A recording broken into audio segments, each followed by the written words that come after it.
Hey guys, good afternoon. Ako ngayon magluluto ng spaghetti for my daughter graduation celebration, which is wala namang ceremony, but gusto ko lang magluto para sa kanya.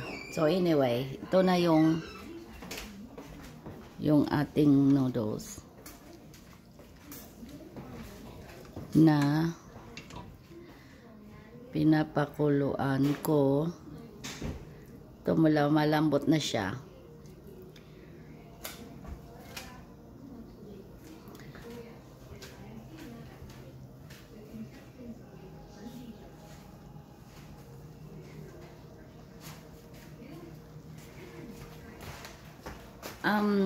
Ginagamit kong pasta, nakalagay thin pasta kasi kung yung isang klase pang spaghetti medyo makapal yon, at saka kung angel hair sobra namang pino, so tama-tama lang siya. So but it's up to you guys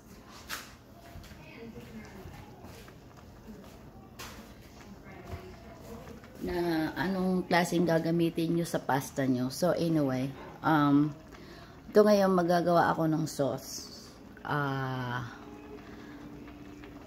Filipino sauce na kunting twist. Okay? So, hold on lang kayo guys. Say,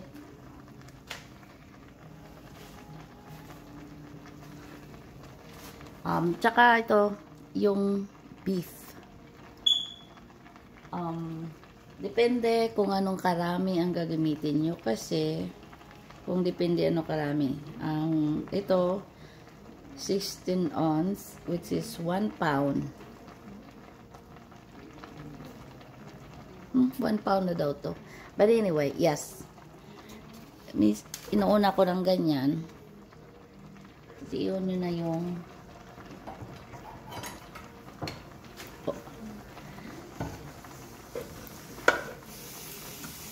stove nyo. Kasi ang ginagawa ko dito, natatanggal ko yung dugo niya, at saka yung mantika niya. Ngayon,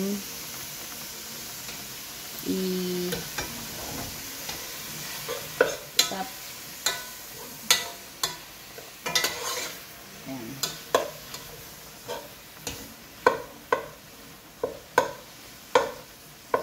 Malapit na ata yung maluto yung ating spaghetti noodles.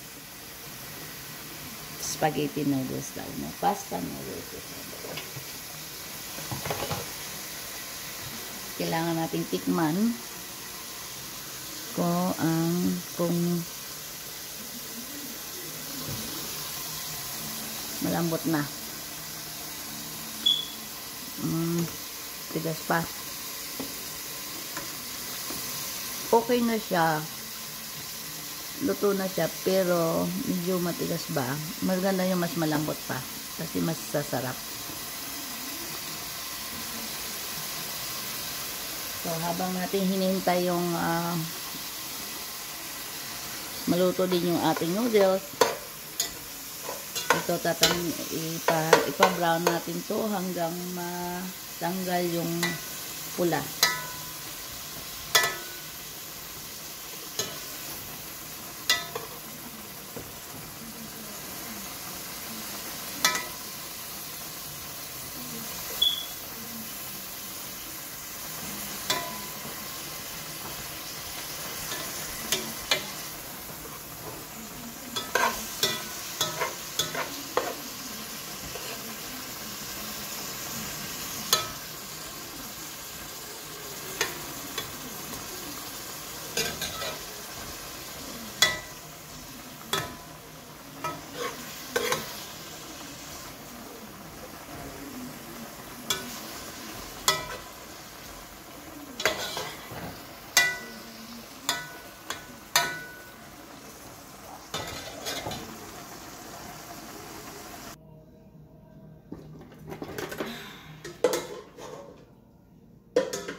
Matatapos na siguro si Mia, last 10 na eh. Tutuusin, madali lang naman mag-change oil kaysa ano. Eh, may papacheck daw siya. Ah, may pa-check pa siya.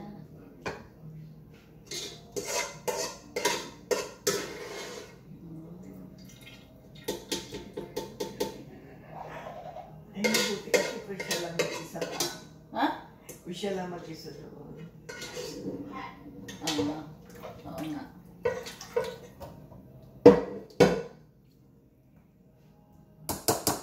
Ayan.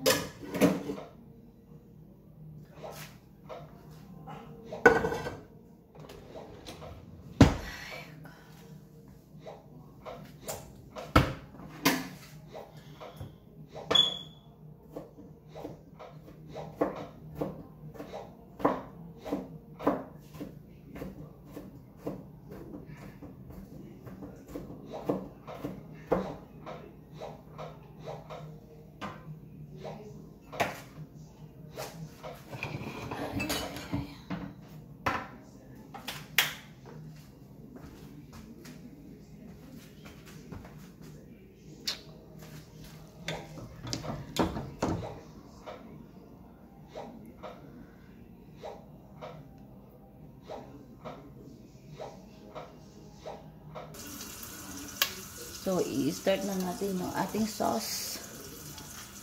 Lagyan natin ng konting mantika. Konting-konti lang po. Tapos, unahin natin yung ating bawang.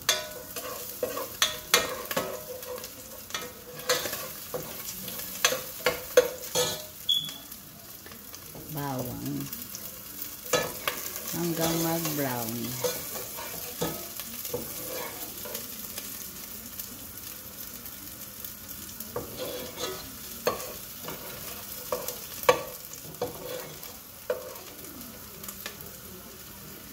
Na po siya. Nagbabrown na po yung bawang. Tapos ilagay natin yung sibuyas.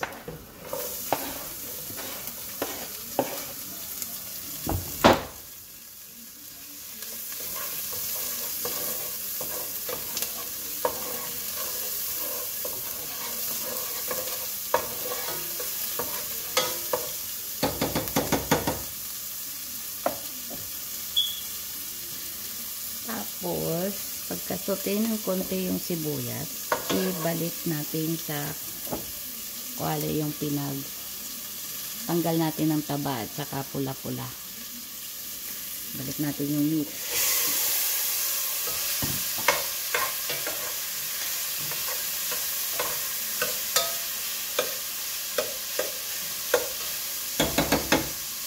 Dahil luto na siya, pwede na natin ilagay yung ating pasta sauce. Meat. Ang yung ginagamit ko, pasta sauce. Buhos mo siya ng ganyan. Tapos,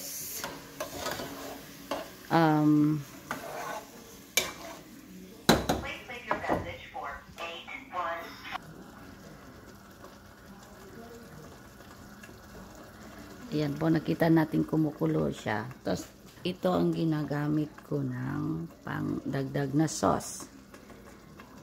Kahit anong klaseng ketchup. Basta Filipino ketchup. At itong ginagamit ko yung may anghang at konting regular. Siya ihalo ng ihalo po dyan. At sa konting ganito, anghang. Kahit half lang nito.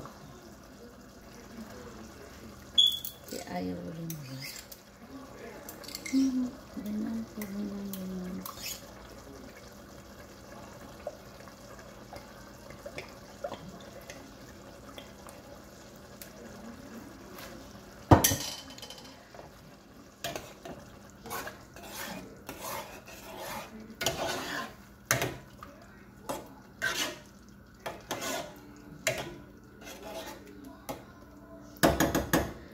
konting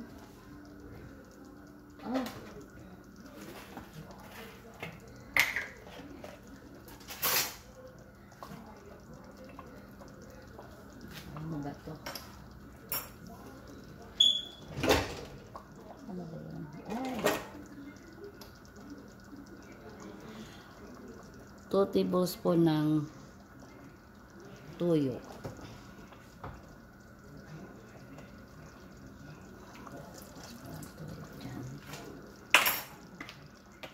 Ay, mali.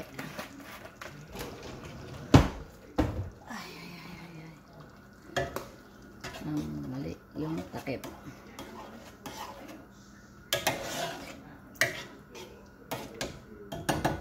At so, lagyan ko ng konting garlic powder. Konti lang po. Nasa inyo kung anong gusto nyo. Pero konti lang.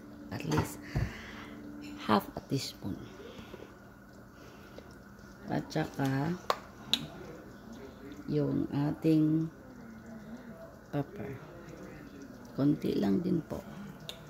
Ayan po. Tapos halo nyo po ng ihalo. Kita nyo naman na naluluto na siya. Kasi kung gusto nyo po, lagyan nyo siya ng Filipino hotdog or American hotdog. Ika nga. Kahit anong hotdog. Ayan, tikman natin ulit. Ito, medyo ano na siya, malapot-lapot na. Ibig sabihin, okay na siya. Ngayon, pwede nyo siya pong tikman ulit. Kasi, yung regular na pasta sauce, saka yung banana ketchup, medyo mag-merge na siya ang lasa. Medyo matamis-tamis. Kung hindi pa kayo diskontento sa tamis niya, kasi yung Pilipino gusto ng matamis na spaghetti sauce, lagyan nyo lang ng konting ng asukal instead of bitchin. Asukal lalagay nyo.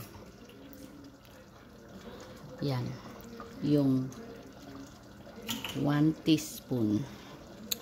1 tablespoon actually. Okay guys, ito po yung ating spaghetti sauce. Kung paano gagawin ng spaghetti sauce. Yung aking version lang yun. Ha? Kasi iba-iba naman ang version ng spaghetti sauce. At saka luto na rin yung ating yung ating pasta. So ready to eat na. Patayin ko na yung apoy. At least all in all, kasama siguro yung umpisahan natin yung pagtanggal nung mantika ng beef at saka yung blood niya maluto na siya, maging brown, is 10 minutes ang sauce. Ayan na po ang ating finished product. So thank you for watching. Bye bye.